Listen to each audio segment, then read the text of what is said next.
మద్రాసు నుంచి వేరుపడ్డ తరువాత ఆంధ్రులకు రాజధాని నగరమే లేదు. అప్పటికే ఆంధ్ర వారితో కలవడానికి రాయలసీమ వారు ఇష్టపడలేదు. దానికన్నా తమిళులతో కలిసి ఉండడమే మేలని సీమనాయకులు అభిప్రాయపడ్డారు. చివరికి కర్నూల్ని రాజధానిగా చేస్తామని ప్రామిస్ చేస్తే సీమ వాళ్ళు ఒప్పుకున్నారు.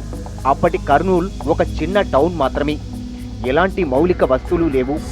అన్ని ముఖ్య ఆఫీసులు, ఉద్యోగులు గుడారాల్లోనే ఉండేవారు.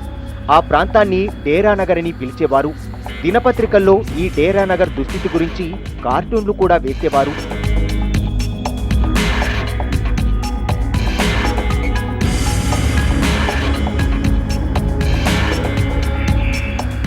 ఫైళ్లు పెట్టుకోవడానికి అల్మారాలు లేవు. ఏ క్లాస్, బి క్లాస్ ఎంప్లాయీస్ కోసం 217 గుడారాలు వేశారు. అన్ని 20x16, 16x14 టెంట్లు. పక్కనే మిలిటరీ గుడారాలు. క్యాంటీన్ సదుపాయం లేదు. తిందామంటే తిండి లేదు. మరుగుదొడ్ల సదుపాయం లేదు. టాయిలెట్ వస్తే పక్కన పొలాల్లోకి వెళ్లేవారు. స్నానం చేయడానికి చాటు లేదు. మొత్తం నల్లరేగడి నేల. వానొస్తే బురద బురద. ఫ్లోరింగ్ లేదు. అప్పటికప్పుడు చెప్దా తెచ్చి అమర్చారు. ఎండాకాలం ఉక్కపోత. భరించలేకపోయేవారు. ఫ్యాన్లు పెట్టే అవకాశం లేదు.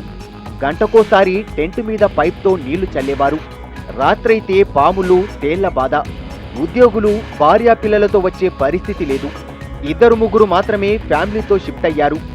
అప్పటి ఆంధ్ర గవర్నర్ చందులాల్ త్రివేది భార్యతో కలిసి రోజుకోసారి ఈ డేరానగర్ని సందర్శించేవారు. వసతుల మీద ఆరా తీసేవారు.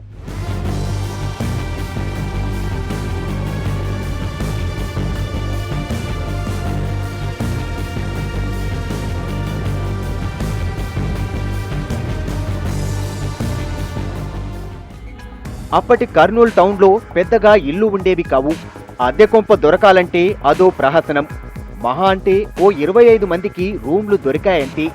శిబిరాల నుంచి కార్యాలయాలకు వెళ్లాలంటే ట్రాన్స్పోర్ట్ సిస్టమ్ లేదు. మైళ్ళ దూరం నడవాలి.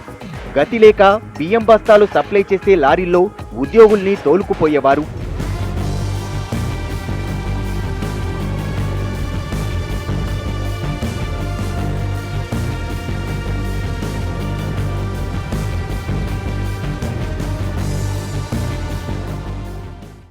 అప్పటికే ఆంధ్ర రాష్ట్రం అప్పుల్లో ఉంది. కర్నూల్లో భవంతులు, వసతులు సమకూర్చుకునే పరిస్థితిలో లేదు. ఆంధ్ర రాష్ట్ర ఆర్థిక స్థితి ఏమాత్రం బాగాలేదు. మున్ముందు బాగుపడే పరిస్థితి కూడా లేదు. ఉద్యోగులకు జీతాలు కూడా చెల్లించలేని దుస్థితి. ఆంధ్ర రాష్ట్ర ఆర్థిక స్థితిగతులపై డిసెంబర్ 3, 1954న ఆంధ్రపత్రిక సంపాదకీయం రాసింది. అప్పటికే ఆంధ్ర వాళ్ళు 18 కోట్ల లోటు బడ్జెట్తో ఉన్నారు. కేంద్రం ఆదుకుంటే తప్ప ఉద్యోగులకు జీతాలు ఇవ్వలేని దుస్థితి. ఇదే విషయంపై 1953 నవంబర్ 5న నీలం సంజీవరెడ్డి ఆంధ్ర అసెంబ్లీలో నెత్తినోరు మొత్తుకున్నాడు. ఎక్కడికి వెళ్లినా ప్రజలు సాగునీరు, కరెంటు అడుగుతున్నారు. ఎక్కడి నుంచి తేగలమని నీలం సంజీవరెడ్డి 1954 ఫిబ్రవరి 25న అసెంబ్లీలో కన్నీళ్లు పెట్టుకున్నాడు. హైదరాబాద్ వస్తే మన బాధలన్నీ తీరుతాయి. అయితే అది ఎట్లా వస్తుందో, ఎక్కడి నుంచి ప్రయత్నించాలో మనం ఆలోచించుకోవాలని 1953 జూన్ 2న టంగుటూరి ప్రకాశమన్న మాటల్ని ఆంధ్రపత్రిక ప్రచురించింది. కర్నూలు వాళ్ళు ఎప్పుడు హైదరాబాద్ పోదామా అని ఉత్సాహం చూపుతున్నారు. ఫజల్ అలీ సిఫార్సుల ప్రకారం మరో 5 ఏళ్లాగితే ఆంధ్రాకు కష్టాలు తప్పవని 1954 ఆగస్టు 9న నీలం సంజీవరెడ్డి అన్నారు. అన్నట్టే చివరికి ఢిల్లీ స్థాయిలో లాబింగ్ చేశారు. తెలంగాణను బలవంతంగా విలీనం చేసుకుని హైదరాబాద్ను చేజిక్కించుకున్నారు. ఉడుముల్లా చొరబడి తీరా ఇప్పుడు హైదరాబాద్ మాది, మేం డెవలప్ చేశామంటూ ఉండవల్లి లాంటి వారు గుండాకూర్ మాటలు మాట్లాడుతున్నారు.